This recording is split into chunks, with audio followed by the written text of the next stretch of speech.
I didn't quite make it to Lincoln. As I said yesterday, I'm not a well man. Strength just went out of me.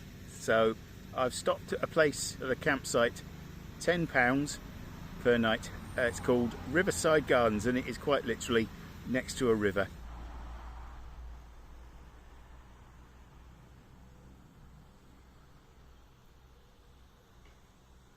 Oh, so yeah, I can't be bothered cooking, so a nice simple meal tonight. Kettle's boiling for a nice hot drink, nettle tea, and a curry pot noodle. Nice and simple. That's all I fancied, really. Night night.